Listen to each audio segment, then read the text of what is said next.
لسه بتشتكي لحد دلوقتي إن العيش ما بينجحش معاكي؟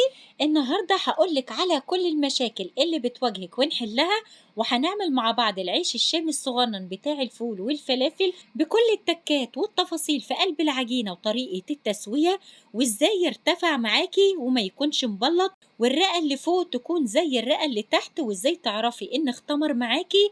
وكمان هعرفك تشيليه إزاي من على القماشة عشان الخمر ما يهبطش منك، وإزاي تظبطي العجينة وتعرفي إنها أخدت كفايتها من السوائل. أهم حاجة تتابعوا معايا كل خطوة ومعلومة جوه الفيديو عشان نحل كل المشاكل اللي بتواجهك. نسمي الله ونصلي على الرسول، وما تنسوش اللايك والشير. هنمشي مع بعض خطوة خطوة وبالراحة، وهقولك على البدائل.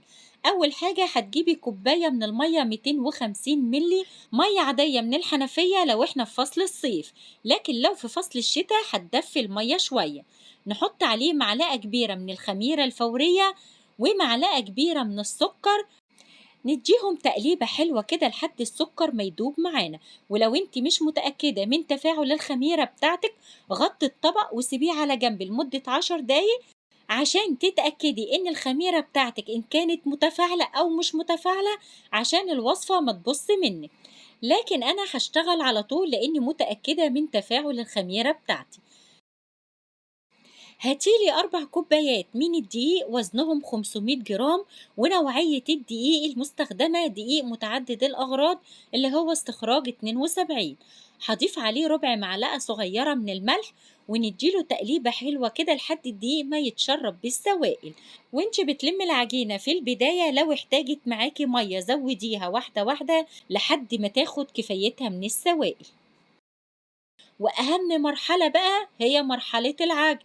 العيش عشان ينجح معاك ويرتفع في الفرن أو على الطاسة لازم يتخدم كويس جدا جدا، بمعنى بنشغل مادة الجلوتين اللي في الدقيق، بنربي ليه العجينة عرق يعني عشان تمط معانا زي الأستك.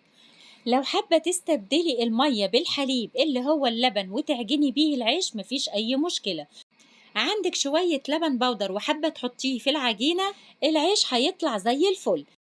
كمية المية اللي أخدتها العجينة 300 ملي، يعني كوباية وربع. لو تعبت من العجن على الإيد ريحي العجينة من وقت للتاني وبعد كده كملي عجن. أنا خدتها على الرخامة واديتها هبدتين كده حلوين لحد العجينة ما بقى بلمسها ناعم وسطحها زي البلاطة زي ما انتوا شايفين. نجيب الطبق ونحط فيه زيت كده ونحط العجينة ونغطيها بكيسة وفوطة ونركنها على جنب في مكان دافي لحد ما تختمر. العجينة ما شاء الله اختمرت معانا وتضاعف حجمها بالشكل ده. هديها بوكس كده وهبطها من الخم. ممكن تقطعيها لقطع صغيرة في الوقت ده، لكن أنا هاخدها على الرخامة واديها تبطيطة حلوة كده، واجيب المقطع واقطعها لقطع صغيرة. طب وزن القطعة قد ايه يا بسبوسة؟ وزنها 30 جرام. ولو ما عندكيش ميزان يبقى وزن قطعة العجينة صغيرة كده زي الطماطماية. بعد ما قطعتها أخدتها على الميزان ووزنت القطع، وكده وزن القطعة بالظبط 30 جرام. وانتي بقى بتكوري العجينة كده على ايديكي لازم تقفلي عليها من تحت كويس جدا، لان الفجوة اللي تحت دي هي اللي بتخلي العيش ما يقبش معاكي. السؤال اللي هيجيني في التعليقات: يا بسبوسة انت ما حطيتيش زيت ليه زي الفيديوهات اللي فاتت؟ انا المرة دي قصدت ان انا ما احط الزيت خالص، عشان كتير من حبايبي بيحطوا ربع كوباية وفي اللي بيحط معلقتين كبار وبيطلع معاهم زي القرص. فانا المرة دي قلت هعمله من غير ما احط زيت ولا اي حاجة، مع ان معلقة الزيت بلم بيها العجينة. كورت الكمية كلها ورشيت عليها رشة خفيفة جدا من الدقيق أو مسحة بسيطة من الزيت عشان العجينة ما تلزقش في الكيسة، واغطيها بكيسة وفوطة واسيبها ترتاح حوالي 10 دقايق بس، عشان لما اجي افرد العيش يتفرد معايا بكل سهولة. على جنب كده على ترابيزة أو على طبلية أو على حتة خشبة بفرد قماشة أو ملاية كبيرة تكوني مخصصاها للعجين عشان هرص عليها العيش بعد ما افرده.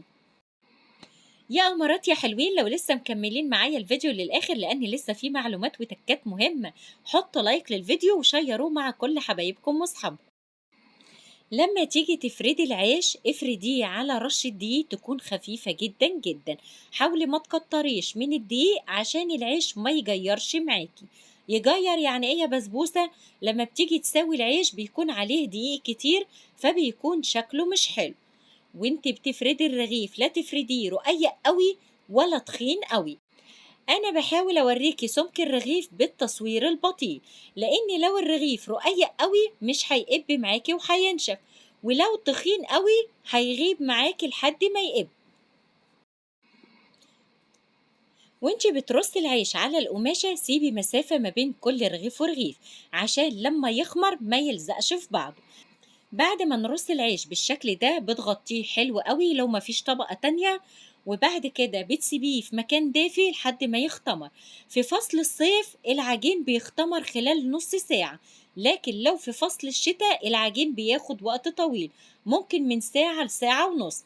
أهم حاجة تكوني مغطية العجين كويس جدا جدا. انا غطيت اول طبقة بملاية وكان معايا كام واحدة كده حطيتهم على الوش كمان، وبعد كده دفيت العجين حلو قوي بملاية تانية وبعد كده كيسة وركنته على جنب. تعالي معايا بقى يا ست الكل عشان اوريكي العجين ازاي بيختمر وازاي تشيليه من على الملاية عشان تحطيه على الطاسة. وده بيكون شكل العيش بعد ما اختمر معانا، بتحسي ان تضاعف حجمه. اوعى تخمريه زيادة عن اللزوم لان هيكون ريحة الخميرة ظهرت جامد. ودي اول طبقة كنا عاملينها بسم الله ما شاء الله. لما تيجي بقى تشيلي العيش بالراحة كده بطراطيف صوابعك بتشيليه، أو ممكن تمسكي الملاية وتقلبي العيش على ايديكي زي ما هوريكي دلوقتي. بس أنا بحاول أوريكي كام واحد كده أنا بشيله ازاي بإيديا، بس بالراحة عشان صوابعك ما تغرس في قلب الرغيف. شايفة أنا بشيله ازاي بالراحة؟ لو مش هتقدري إنك تشيليه كده خدي حرف الملاية واقلبي الرغيف على ايديكي. بعد كده بكون حاطة طاسة على النار وبسخنها حلو قوي، وبعد كده بخلي النار وسط لا عالية قوي ولا هادية قوي، وبرص العيش وأول ما يتشمع معايا على طول تقلبيه على الوش التاني. ما تسيبهوش على وش واحد على طول لحد ما يرتفع، كده العيش مش هيرتفع معاكي. وأول ما تقلبيه على الوش التاني بعد ما يتشمع هتحسي إن هو بيقب. لو حسيت إن هو ما بيقبش اقلبيه على الوش التاني، بمعنى يا ست الكل تقلبي العيش مرتين.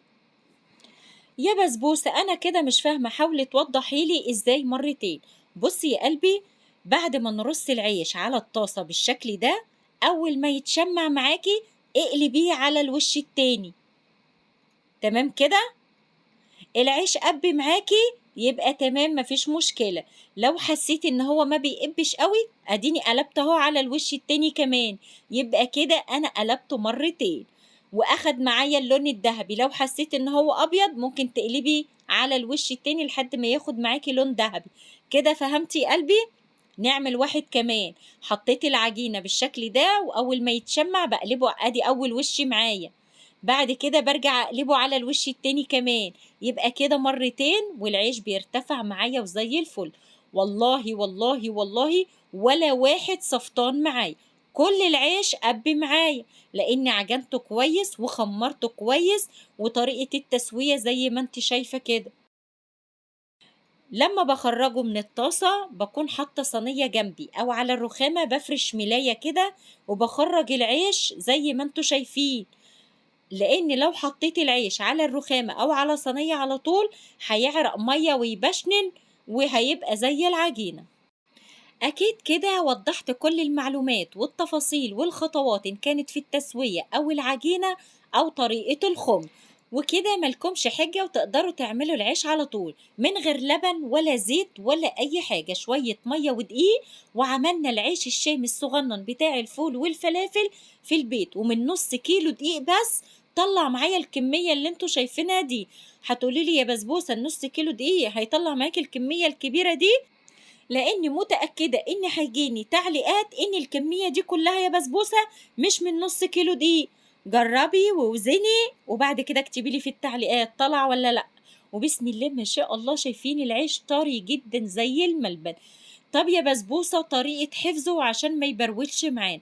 أول ما يهدى من السخونية يهدى بس، هاتي الأكياس وعبي الكمية اللي انت هتستخدميها وتحطيها في الفريزر، ولما تحبي تخرجي خرجيه من بالليل للصبح، أو لو عندك ميكروويف يا دوب تدفيه، أو فرن البوتاجاز ولعيه وسخنيه وطفيه وحطي العيش وهيطلع معاكي كأنك لسه عاملاه دلوقتي. لكن لو سبت العيش يبرد تماما ويبقى ساقع كده وتيجي تحطيه في الفريزر وتخرجيه هيكون مفرول معاكي ومش حلو. كده قلت لكم على كل المعلومات والتكات، إن كانت في التسوية أو في العجينة. والعيش الشامي الصغنن ما شاء الله، والمقادير كلها حبة دقيق ومية وشوية ملح ومعلقة خميرة، وعملنا أحلى عيش.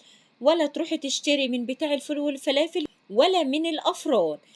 عاوزة بقى لايكات كتير للفيديو ده بالذات، لأني تعبت فيه بجد عشان أقول كل المعلومات الدقيقة والتفاصيل. اللايكات الكتير اللي بطلبها منكم والشير عشان الفيديو ده يوصل لعدد كتير من الناس، عشان يستفادوا بالمعلومات دي ويعملوا العيش، لأن انتوا زي ما انتوا شايفين الدنيا غالية جدا والعيش غالي جدا في الأفران. عاوزة دعوة حلوة من قلبكم اللي زي العسل لبسبوسة والبنتي، لأني زي ما انتوا عارفين تعبانة شوية. ولما تشتركوا في القناة تفعلوا جرس الكل عشان يوصل لكم إشعارات بالوصفات الجديدة.